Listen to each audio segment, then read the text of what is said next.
come down from the tree. You can stay with me. When it came to music, Andres and I became so in sync. Not a moment out of place until the letter came. Marta. Nothing would mean more to me than for us to sing together again. So you guys were like a duo? She was also the love of my life, but I never told her how I felt. All my love, I put it into a song. You spent your life making music. Vivo, I must deliver this song to Marta. She needs to know that I love her. Marta, here I come.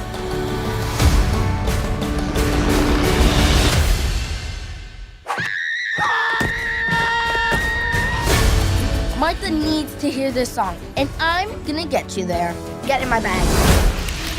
For the size of the world be. Martha, here we go! What are you doing? Sometimes you gotta improvise.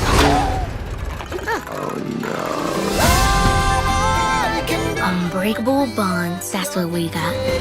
Play on, play on, That love, Gabriela, that love lives forever in your heart. play on, play on. Keep the beat. On August 6th, Netflix introduces Vivo, a new animated musical featuring original songs from Lin-Manuel Miranda. Produced by Sony Pictures Animation, the movie follows Vivo, a kinkajou voiced by Miranda, who plays music in a lively Havana square with his beloved owner Andreas, voiced by Juan DeMarcos Gonzalez. But soon Vivo realizes he must find a way to Miami to deliver a love song from Andreas to singer Marta, voiced by Gloria Estefan.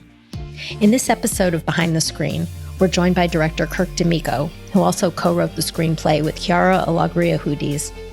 Kirk is an Oscar nominee for DreamWorks Animation's The Croods, which he also co-wrote and co-directed with Chris Sanders.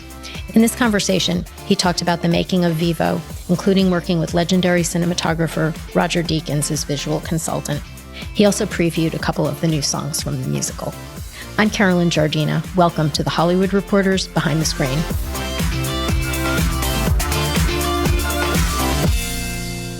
So, Kurt, thank you so much for joining us, and great to talk with you again. Yeah, good to see you again. Thank you. So, Kirk, to begin, would you tell us about the genesis of the story? Yeah, great. So the genesis really started with Lin-Manuel Miranda, our songwriter, singer, and our star, who's in a very unique position for an animated feature, wearing many hats as he does. And it started back in 2009, and Lin had worked on this story in another studio, and he had written songs for it. And very much the relationship, as you said, between Andres, who's played by Juan DeMarcos, and the Vivo character was always there. One of a Kind was a song that Lin had written previously, and probably the one that still to this day in our film exists in the state where when I started in 2016 when I came aboard.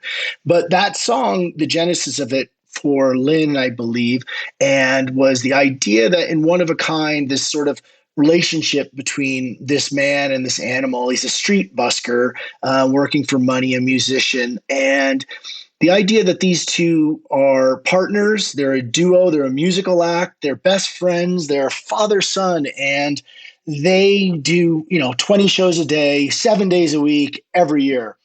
And the idea was basically that if you had a partner like that, and I remember him saying, it's like people you see would be on a subway who know that act, who do that music, and they know what it is, or any of street performers who do the same thing over and over. What if one day you lost that other person? You'd be adrift and alone. And that's where this movie, I really found it. And there were some songs written, that song in particular, and there was a great song for the end of the film, which is not in the finished film, but what I really felt strongly to was that connection between these two characters and how they had this relationship that meant so much, and that, as you mentioned, after this man passes, Andres passes, Vivo is alone in the drift, and he finds this love song. He finds this love letter, and he takes it upon himself to go deliver it to Miami to find a famous singer, which is an absolutely crazy idea. But in a moment of grief, you hold on to whatever you can. You find things that that make your life purpose, because so much of your life has been torn apart. And so at this moment, when we find Vivo and he sets off, this is his purpose. And he does it in the most noble of ways. It's just an offering in honor of him. It's something that he's doing just he has no idea why he's doing it, which is what I always loved about the idea that Lin had. It's just that he really wants to do this on behalf of his friend. So he's a character with a great heart and has a lot of respect. Even if there's a part of like the respect for an elder or a teacher, or a mentor, or a parent, and that I think plays really well throughout the entire musical. But most importantly, in that relationship between Andres and Vivo. So you worked with Lin from the very genesis of the project. Well, I started in 2016 when it came to Sony. And so the movie was in a start of it had these songs and it had a story. And I started working with Chiara Hudes, the screenwriter that Lin also worked with on In the Heights. Right. Yeah, exactly. And so she and I started working together and started talking about what we could do with this story. And Lin had known that we were going to be changing songs and moving along, and he was down, with writing new songs along the way. And Chiara and I both felt, most importantly, I think, in what we wanted to bring to the party was a aspirational female character, like Where's Our Girl? And that was in the role of Gabby, the young girl that goes on the mission with Vivo. And the other one was in the other female role, which you allude to, the diva Marta, played by Gloria Stefan. I just wanted that the mission, which in our terms, the MacGuffin, that the letter had real love behind it, and had some sort of romance to it. Because the cool thing about this, doing a musical and doing something with Lin, I felt was like, this is a chance to really make a film that had, the cinematic sweep of the kind of movies I love, and in a romance, and still making it a package that's family friendly and for the kids, and have the comedy, but have that, that delicious core of this story that's a romance that we could use, because that's the beautiful thing. And with Lin writing songs, he has such range in musical styles and identities that we could transition from a beautiful ballad to an incredibly comedic rap, and go back and forth within the, in the landscape of the film.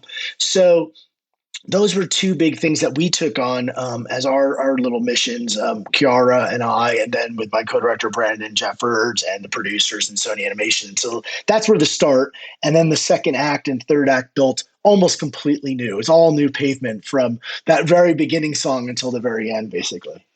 So Kurt, let's listen to some of that music. Do you want to introduce Keep the Beat? Yeah, Keep the Beat is a song. This is it was a fascinating thing in the idea of building a musical and having this special relationship with like Lin as songwriter and actor. This was a scene that he had acted in many times over the course of the 4 years we were making it. The raft scene had existed and worked very well. And so, and the raft scene is during the trip to Miami. They go through the Everglades. Right, exactly. And what's underneath the Keep the Beat song. So the scene had existed and it worked very well. It was one that had landed, as you know, in animation. We threw out many other ones, but this one had landed. It was on firm ground. And it wasn't until last May, actually, where we had the movie up and Lin was like, I think it's working great. And he was just looking and he said, and it was like, architecturally speaking, from the musical, there's two character sort of intro songs in the second act. It would be nice to have a song in the middle of that, at that middle area to sort of bridge, so we keep the musical spirit alive. Because that was one thing from the very beginning that I was so excited about, was that we were going to make a musical about musicians, but we were going to make a musical, meaning we were going to have songs that were going to tell the story throughout the entire thing. And So it was really exciting because he was like, I really think we should look for one. And we started looking around at that area of the film, and there was the Sand Dollars who were the Girl Scouts, and they could have a funny song, and this area. And we ended up doing that part because the wonderful thing about that little scene was that it was just the first sparks of a friendship between Gabby and Vivo. So you have a buddy comedy, it's midpoint, the first sparks are coming alive. And in their relationship, since she does not understand him when he speaks, there's a certain amount of for the audience, even like, what is he thinking? What is he feeling? And using a song is like a novel. You can get inside his head. He can hear what we can hear what he's thinking. And the opportunity, and I remember Lin being very like, but he knew that one part of the scene that he had already recorded, which was what he loved and was funny, and the interchange between them. And he just said, like, Kirk, just send me the raw script, like whatever, just for the dialogue for that thing. And he just took it, and he took the like cherry pick, but in the most perfect way, and cut away all the fat and then musicalized around it. So it really held up the second act it really, and it was reflective of the moment we were living in. It was last May. We were all in the lockdown and spread apart, and everybody on our crew, 300 plus people, when they heard that song, it all spoke to them, because Leaning Into the Curve is the lyrics and what we could do. We all had these great plans. When we started the movie, we were like, oh, we're going to do this, and it's going to be on time, and we're going to have that done, and then they're going to have this release, and everything, all plans fell apart, and the only thing you could do is play on. And so that's what we were doing. And so it really felt like an anthem for all the artists, which is so important, who were scattered to their houses to work on this film. So that one is so special because it taught me so much about like musicalizing, and also like what you really need for a scene. It's like, wow, we didn't really need all that other stuff. Wow, he really just cut it all out. It works really well. But the fun part was feeling, I think it was a big lift when it landed, because these would come in on my inbox, and then I'd share them, and that we would then share them with the crew, and you could feel the lift. And it was like it came at a point where we were all in the middle of the second act. We were all in the sag of like, oh boy, what are we going to do? We're on lockdown. So how are we going to finish? And so it really picked everybody up. And I think the animation shows it, the choreography and the camera work. So it was a special moment, that song. Remember the size of the world before it was you and I, just you and I. And now the horizon holds so much more, and it's do or die, yeah, it's do or die. All I can do when the road bends is lean into the curve, and all I can do when the tanks run dry is see what's in reserve. And all I can do when the plans break down is stay on my feet. And all I can do at the end of the day is play on, and keep the beat. Would you also tell us about My Own Drum? Yeah, My Own Drum was a really interesting, and that was one that, for many reasons, you have a character, you bring a character in like Gabby. She is, she's so full of life. She's energetic. And Chiara and I always thought that what we need is Vivo and Lin himself, like, would inhabit this sort of professional, formally trained, suave, dignified sort of character. And into his life comes this girl, and she's wild, and she's a hurricane and a tween tornado, we used to say. So this girl would come into it and really blow his life apart. He's grown up with Andres, so he has a very, sheltered life and exposure. He only goes 2 blocks from the plaza to his apartment. And now he's in this bedroom of this girl in America. And the idea was Carlos, our production designer, Carlos Zaragoza, had the idea of like really dressing her room with all of these things. So it was like reverse engineered. Like, what can we put in her room that when her room comes alive would scare the hell out of Vivo? So it was like, in a way that, not for fear, but also just a guy who's never seen anything like this, stuffed animal, backpacks, all this crazy stuff that she has to him blown out. And that song, the My Own Drum, we were just talking about the character. And this was actually one of the fun parts of having, like I said, a singer songwriter who also is acting. It was in an acting session where we were doing other scenes. And it was like sitting down at a break. And Lynn was like, so what are we going to do about this Gabby song? Like, what are we going to do? And so we started talking about it. And Kiara was there. And we were talking about, like, she starts to beat her own drum. Da, da, da. And then he started just, own drum. Oh, yeah, I think I got something. And then went off and wrote this song. And when it came back, it was like a lightning bolt. It was like, there she is. We saw her. Like, she came alive, right? So it was the power of the music that more than pages ever could do, like dialogue pages, script pages. You give them to an artist, they look at them, they mostly go, oh, what is this? Is this what we're going to do? But that when they have a song where they could put their earphones on, and our story artist, Carlos Romero, who boarded that sequence that is as is in that film, almost entirely start to finish. I mean, he really just landed it. He felt it. He had always been super connected to the film as an artist and as a storyteller.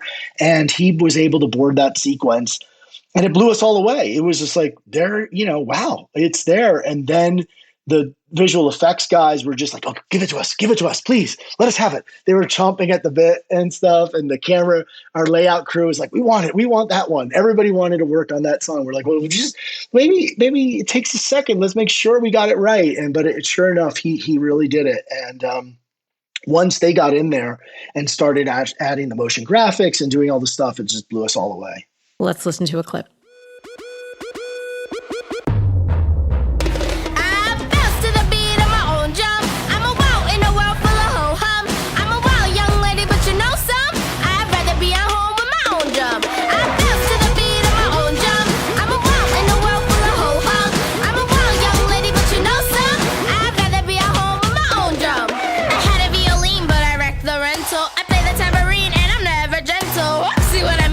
Accidental, but now that we're a team, we'll be instrumental. Ha, see what I did there? I made a pun, ha, I'm having fun, ha, I'm never done, ha, I'm just a one young woman, my best to the beat of my own drum. I'm a wow in a world full of ho-hum. I'm a wow young lady, but you know some, I'd rather be at home with my own drum. So, Kirk, I also wanted to talk about the visual style of the movie. And to start, we should mention that legendary cinematographer Roger Deakins was your visual consultant. How did he get involved, and what sort of things did you talk about with Roger? Well, I had worked with Roger before, and so when this was when I first started on it, as I said, it's like I was hoping, like, oh, there's all these different songs, we're going to do all these different styles, and people are like, well, what is he talking about? It's crazy. So the thing was that because we were dealing with, Cuba, real life places, Key West, and we weren't going to always treat this theatrical. Like Carlos Aragosa, our production, I always thought we should make it a theatrical. I wanted to do like a big soundstage musical where everything was designed. That was the idea. And that we knew we were in a musical. This isn't reality. This is a musical. But at the same time, we wanted to have really take advantage of all the different songs and have these whimsical flights of fancy within the song presentations. And the real thing was, how do we meld that together so it feels organic to the quote unquote real world, which isn't the real world, but the real world within our film was already. So we had to caricature, we had to light that in a way that when those transitions happened into those more fantastical numbers, they didn't feel like jolts, and they didn't stop the movie and it feel like, okay, here's a big musical number. Because I think that was one of the, with having this many songs, they had to feel part of the narrative, and not just storytelling wise, they had to feel part of the cinematic language. Like, it had to feel like they were part of the movie. And so that was a challenge that Roger really, when we first started talking, and he came on very, very early, and we first started talking about it, I know he was very excited about that opportunity, and he was very excited about the idea that we were, a lot of animation is becoming pretty photoreal in some ways. And so that we were taking a more we were taking more of a storyteller's approach and a theatrical approach to the lighting. And we were okay with having that and the look of the world and the character design. And that was another part that I think our character designer, Joe Mosier, did such a fantastic job with, was we knew we wanted to do things like the the fantasy sequence in Mambo Cabana or the fantasy sequence in My Own Drum. And so to create characters that could live in both worlds, to design characters that did not feel out of place when they were portrayed more graphically or when they were portrayed more literally and are, like I say, real world CG, was a real challenge. And I think he put the designs really brought a sense of unity so that when they go in and out of these fantasies, you still feel like you're with them. I'm like, oh, that's Vivo. Because the whole part would be is not that it's like, oh, that's a different version. That's not. It is that's our guy. And so we feel emotionally connected to Vivo as he travels through these fantasy sequences. Now, there were also research trips to Cuba and Miami. How did that inspire the production design? So when we first started working at Havana, we were working with creative cultural consultants, professors, and they were working with us throughout most of the design phase with Carlos, with character design, and then even through the script stage of what people are saying, the location. And what we very early figured out was that for our story, the best opportunity was Vivo is a character that is sheltered. And he says that we're plaza guys. He doesn't go very far. He only ventures a couple blocks. And so those blocks became the real focal point of all of our mission, really, in trying to portray. It's a tourist section in Havana that outside the Malecon to the Plaza Vieja, that area there was where Vivo was going to live. That's the area that Vivo knew. And that's where he performed, because that is where those sort of performers had performed historically. When we were making the film and when we went for the reference trip. And when we went for the reference trip, we did go farther afield and we had consultants that took us other places. But that area in particular was one that Carlos was looking at, both for design sense and for lighting. There's a certain warmth to the lighting that I think that he aimed to capture. And so that trip really, it was very interesting because the Malecon is sort of like it's a public space. It's a park. It has everyone. It's where people go afterwards. Where people are gathering, and so we tried to bring that to life in a way that felt. But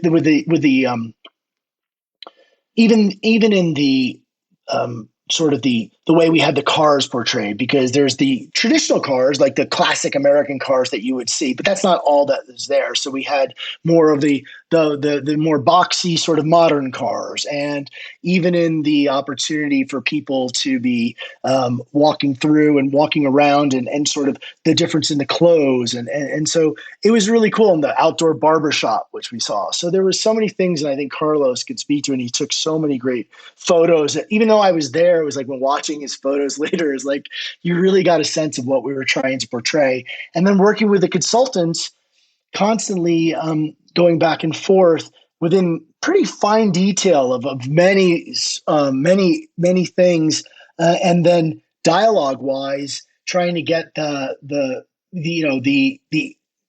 extras, even though the Walla group, and trying to get that to be as authentic as possible to that area in Cuba.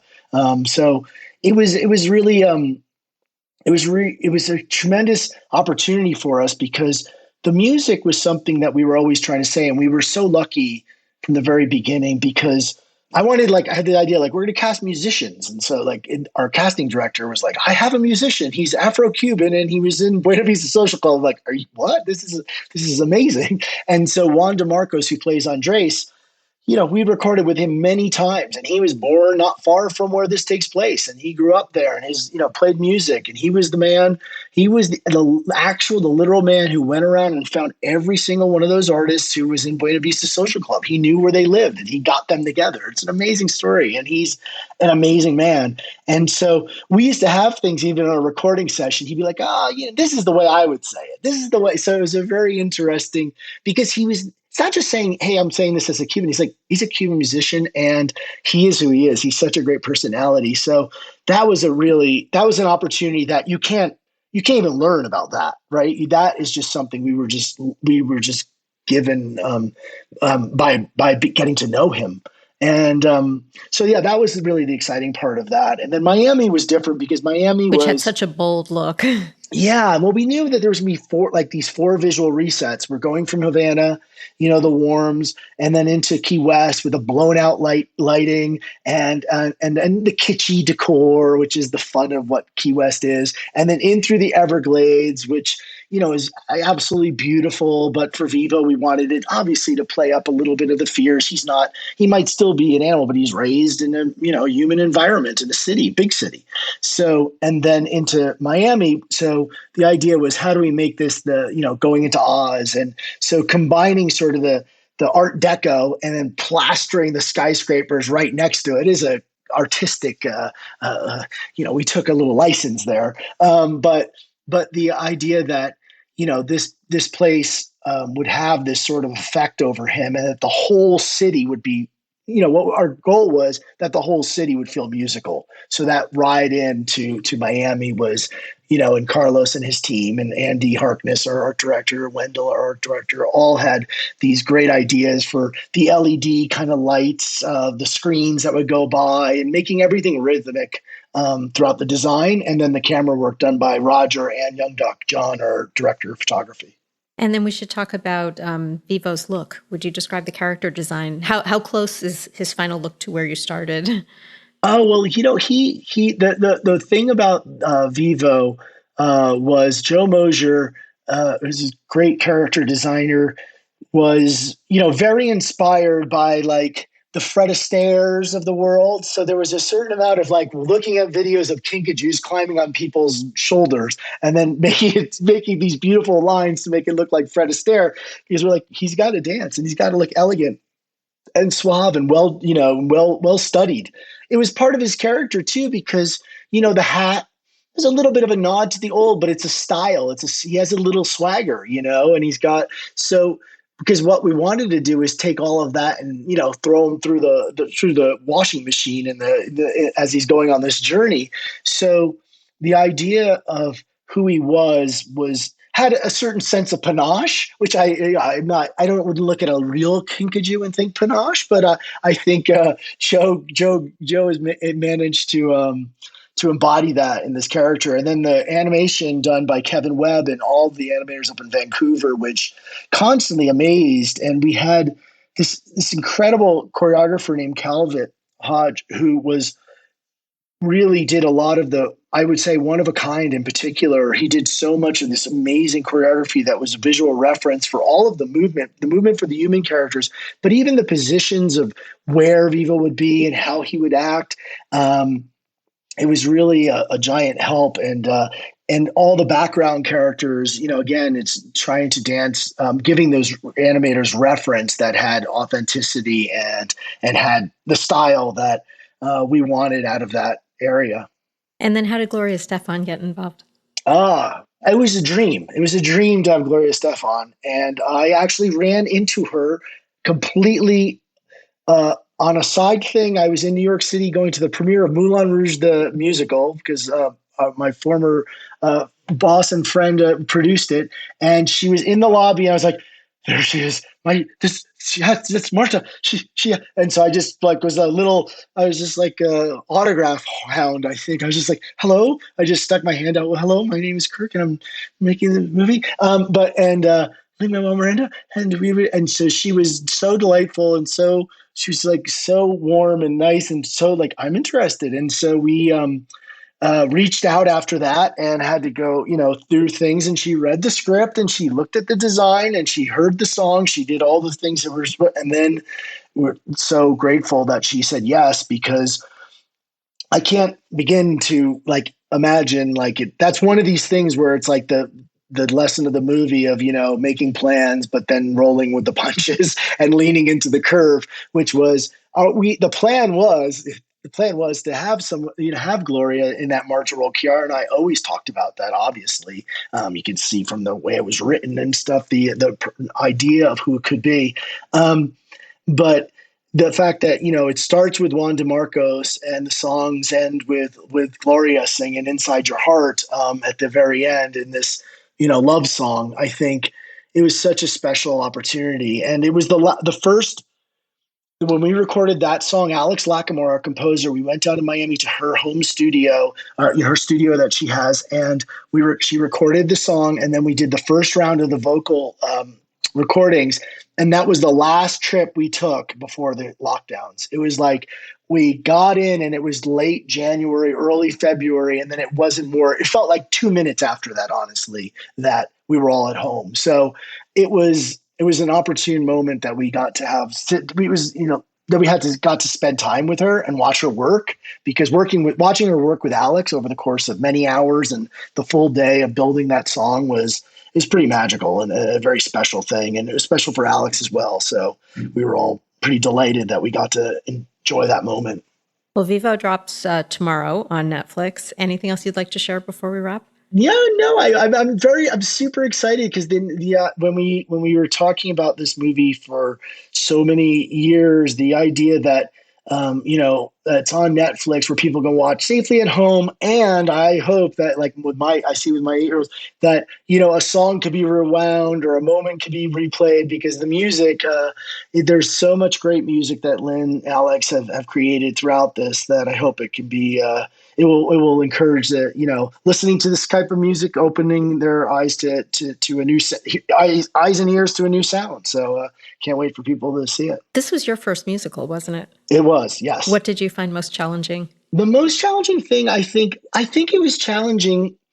The most challenging thing was also the most rewarding thing, which is, and I say, like, I had a very lucky opportunity, because working with Alex and Lynn, who have a shorthand and towards their music, that, having a composer that was also the arranger, so that it wasn't like songs were being dropped into our score and our score was being made around the songs, that Alex and Lynn had a map for how the entire soundscape would work from beginning to end after the songs were put in place, so that musically, arranging wise, instrumental choices were made, both in the score and the songs, so that it feels of one piece. I think that was a pretty unique situation. I don't know, about other opportunities like that, but I think that was the most challenging thing, because we worked with the movie for so many years with temp score put into places that it's hard to put a temp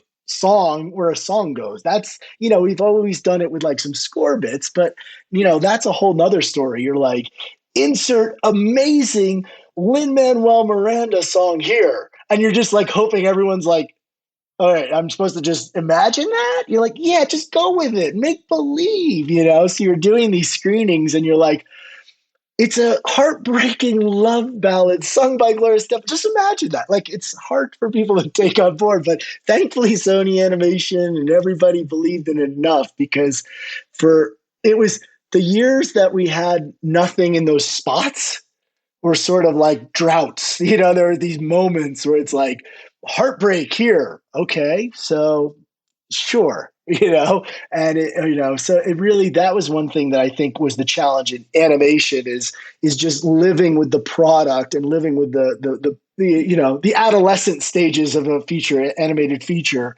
without that song in there is a leap of faith. And thankfully they took it with us. Well, Kirk, it was great to talk with you again. Thank you so much for joining us. Great. Good seeing you. Thank you.